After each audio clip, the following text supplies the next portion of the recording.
It all started with a flicker, a tiny red light that shouldn't have been there. At first, Jason thought he was imagining things. He had just moved into a quiet suburban neighborhood in Texas, excited to finally own a home in a well-maintained community. The HOA had strict rules, but the streets were clean, the lawns were perfectly manicured, and the houses looked pristine. It was the kind of neighborhood where you'd expect safety and privacy until Jason noticed the cameras. He first saw it in the hallway near the smoke detector, a small, round device with a barely visible lens embedded in what looked like a standard security sensor. His stomach twisted. He hadn't installed any cameras inside his house. He had never even considered getting one. Aside from the doorbell camera, the HOA had insisted he install. But this was inside. He wasn't sure if he was overthinking it, so he let it go. Maybe it was just some odd reflection, or maybe he was exhausted from the move. But then he saw another one. This time, in his living room, embedded in the ceiling, disguised as part of the recessed lighting. His fingers felt clammy as he stared at it, heart pounding. He had never installed that light himself. In fact, the HOA had hired contractors to do some pre-approved safety enhancements before he moved in. They said it was a community-wide effort to ensure that all houses were up to code. Jason had thought it was a nice touch at the time. Now he wasn't so sure. His pulse quickened as he moved through the house, eyes scanning the walls, the ceilings, the corners. His paranoia grew with every step. He climbed onto a chair in the kitchen and unscrewed a fixture near the pantry. His breath hitched as he saw the tiny blinking light. A camera. A real, functioning camera. His stomach dropped. He had been living here for 2 months. What had it seen? What had it recorded? Jason felt the air grow thick with unease. He yanked the device from the ceiling, his hands shaking. He had never felt so exposed in his own home before. Who put this here? Was the HOA watching him? And if so, why? A million thoughts raced through his mind. He grabbed his phone and dialed the HOA office. A cheerful woman answered, her voice too chipper for the panic surging in his veins. Maplewood HOA, how may I help you? Jason struggled to keep his voice steady. Yeah, hi. I just found a camera in my house. There was a pause, a long, uncomfortable silence. Then her tone shifted. I'm sorry, sir. Could you repeat that? I said. Jason swallowed. I just found a hidden camera inside my house, and I didn't put it there. Another pause. Then the sound of shuffling papers. Sir, all security enhancements installed by the HOA are within legal boundaries, she said, her voice suddenly robotic. You signed the community agreement upon purchasing your home, which included consent for security monitoring. Jason's head spun. What? I never agreed to having cameras inside my house. It's all in the fine print, she said smoothly. Jason's grip on the phone tightened. Are you telling me the HOA is spying on me? Sir, the cameras are in place for the safety of the residents. This is standard practice for Maplewood homes. Jason felt his chest tighten. That's bullshit. You can't just... Sir, the woman cut him off, her voice suddenly cold. Tampering with HOA property is a violation of community guidelines. I strongly advise against removing or damaging any installations. Jason stared at the tiny camera in his hand. His pulse was a drumbeat in his ears. Something was very, very wrong here, and he needed to find out just how deep this went. Jason didn't sleep that night. He sat in his dimly lit living room, the dismantled camera lying on the coffee table, its tiny lens staring back at him like an unblinking eye. His mind was racing, heart pounding with a mixture of rage and fear. How many of these things were in his house? Who was watching? And what the hell had they seen?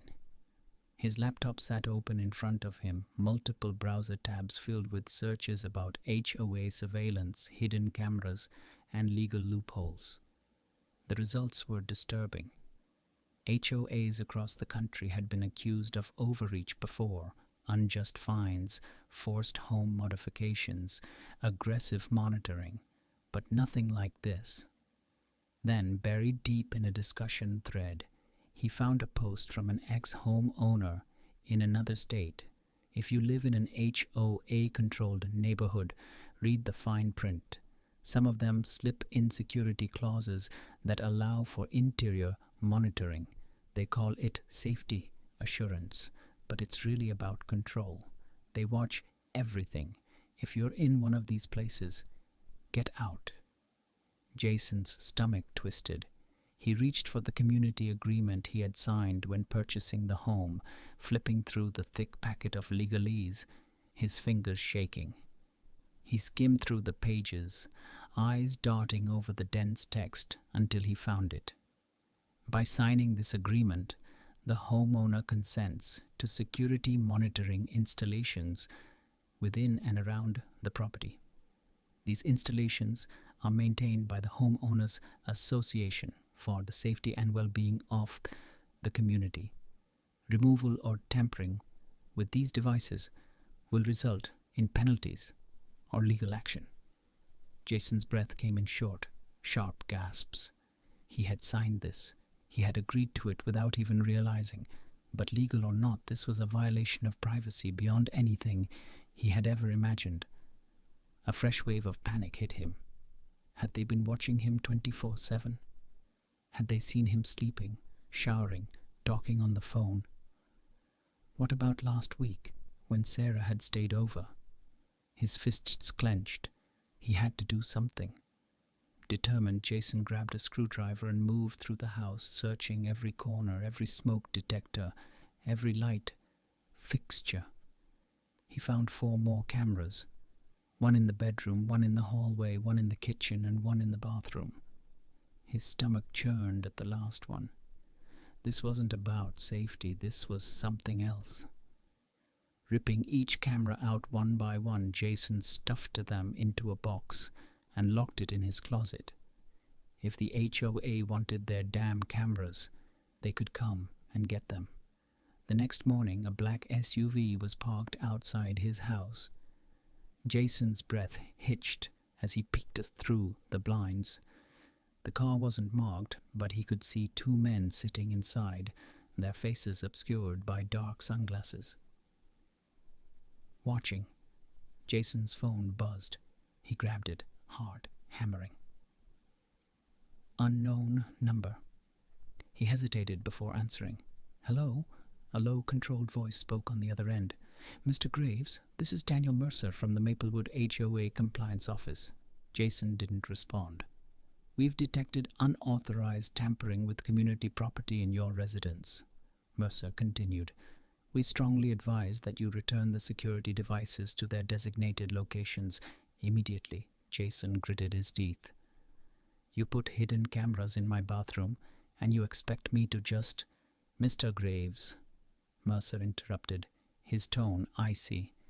"Failure to comply with community regulations will result in disciplinary action." Jason's hand tightened around the phone. Disciplinary action? What the hell does that mean? Mercer's voice was eerily calm. "It means, Mr. Graves, that this is not a fight you want to pick." The line went dead. Jason stood there, staring at his phone, his skin crawling. What the hell was going on, and what exactly was the HOA willing to do to enforce their rules? He needed help, and he needed it fast. Jason's hands were shaking as he set his phone down. His mind raced through every possible scenario. Who the hell were these people? What kind of HOA had compliance officers issuing threats like this, and the SUV outside, was it still there? He crept towards the window, careful not to move the blinds too much. The black SUV hadn't moved. The men inside sat still, their faces hidden behind dark sunglasses, their posture rigid. They weren't just parked there, they were waiting. Jason swallowed hard. He needed to do something. Fast. His first instinct was to call the police, but then he hesitated. What would he even tell them? "Hey, officers, my HOA put spy cameras in my house and now they're watching me from a creepy SUV." He needed proof. Grabbing the box of cameras, he snapped pictures of each device, making sure to highlight the lenses, the small blinking LEDs, the wires that had been embedded into his home. He backed up the photos to his cloud storage, then sent them to Sarah with a message. "If anything happens to me, show these to the cops." A response came almost immediately. "Sarah, Jason, what the hell is this? Are you okay?" "Jason, no. Can you come over?" She didn't even hesitate. "Sarah, on my way." Jason exhaled, trying to steady himself. He had barely placed his phone down when there was a loud knock at the door. His blood turned to ice.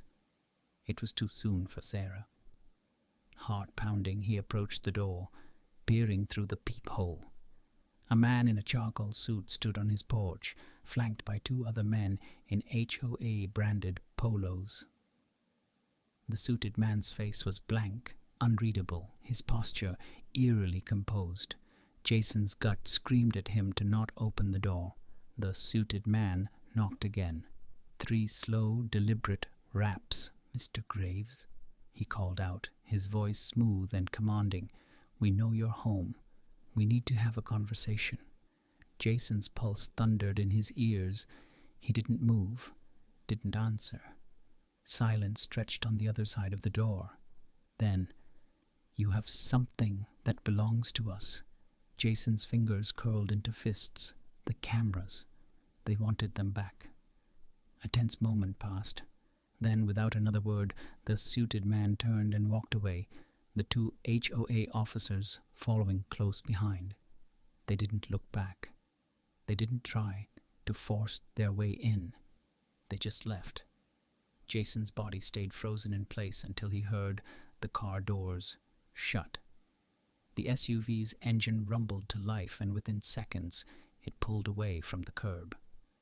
Jason let out a shaky breath. That had been a warning. He didn't know how far the HOA was willing to go, but he had no intention of finding out. Minutes later, Sarah's car pulled into the driveway. Jason rushed to meet her, his face pale. She stepped out, looking him up and down with concern. "What's going on?" she demanded. Jason motioned her inside, locking the door behind them. He wasted no time opening the box of cameras and showing her the photos he had taken. Sarah's face twisted in horror. "Oh my God, Jason, these were in your house?" He nodded grimly. "And that's not the worst part. The HOA knows I found them. They sent people over. They threatened me." Sarah stared at him, her expression unreadable. Then she grabbed her phone. "I'm calling the police." Jason hesitated. "What if they're in on it?" Sarah frowned.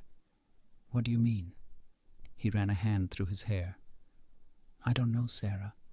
These guys, this HOA, it's like they have power beyond just fining people for having the wrong mailbox. They knew the second I took those cameras down. They had a car outside my house all night. The second I touched their property, they showed up at my door. That's not normal." Sarah's face paled. "You think they have people inside the police department?" Jason exhaled. "I think they have people everywhere." A heavy silence settled between them. Then Sarah's voice dropped to a whisper. "Then we need to go outside the system." Jason frowned. "What do you mean?" Sarah took a deep breath. I have a friend. He's not exactly law enforcement, but he knows how to dig into things that people don't want found. Jason stared at her. Like a hacker? Sarah didn't answer. She just pulled out her phone and started dialing. Jason watched as Sarah held the phone to her ear, pacing anxiously, his gut twisted with unease. He wasn't sure if bringing in a third party was the right move, but at this point, he was out of options. The phone rang twice before someone picked up. You better have a damn good reason for calling me, a deep, gravelly voice answered. Sarah didn't waste time. It's bad, Lucas. Real bad. Hidden cameras. HOA. Overreach. They're watching people inside their homes. A pause. Then, where? Maplewood. Another pause. Then a low chuckle. Oh, now that's interesting. Jason's brow furrowed. What does that mean? Sarah covered the mic and whispered, Lucas used to work in cyber forensics. Now he does off-the-record work. Jason didn't love the sound of that, but if this Lucas guy could help, he was willing to take the risk. Send me what you got, Lucas said. And don't do anything stupid until I look into it. Jason quickly forwarded the photos of the cameras and the conversation with the HOA rep. Within minutes, Lucas responded. You're not dealing with just any HOA, he texted. Maplewood is a front. Jason's stomach dropped. A front for what? Lucas's reply came almost immediately. Surveillance company, government contracts, private monitoring. They install smart communities. Except the homeowners are the test subjects. They track everything, movement, conversations, online activity. The cameras inside your house, just the tip of the iceberg. Jason felt like the room was spinning. He had signed up for this, without even realizing it. His phone buzzed again. Find your router. I'll guide you through, checking if they've tapped into your network. Jason moved quickly, crouching next to his modem and router. Following Lucas's instructions, he accessed the admin panel. His heart pounded as he scrolled through the list of connected devices. There were more than he expected. A lot more. Unfamiliar device names flooded the screen, some listed as security node, others as monitoring hub. And then he saw it. Maplewood server, active connection. Jason's breath hitched. They're inside my network. They're watching in real time, Lucas confirmed. And listening. Jason's hands clenched into fists. How do I shut it down? Lucas's response was blunt. You don't. If you do, they'll know you're onto them. The second their system flags you as a threat, you'll have bigger problems than a couple of guys in a black SUV. Jason exhaled sharply. He felt trapped. If he left the cameras up, they'd keep watching. If he took them down, they'd retaliate. If he cut off their network access, they'd escalate. This is insane, Sarah muttered. Isn't this illegal? Lucas responded. Not if you signed a contract. Jason wanted to throw up. Lucas continued. Listen, the only way out is proof. Public proof. The kind they can't bury.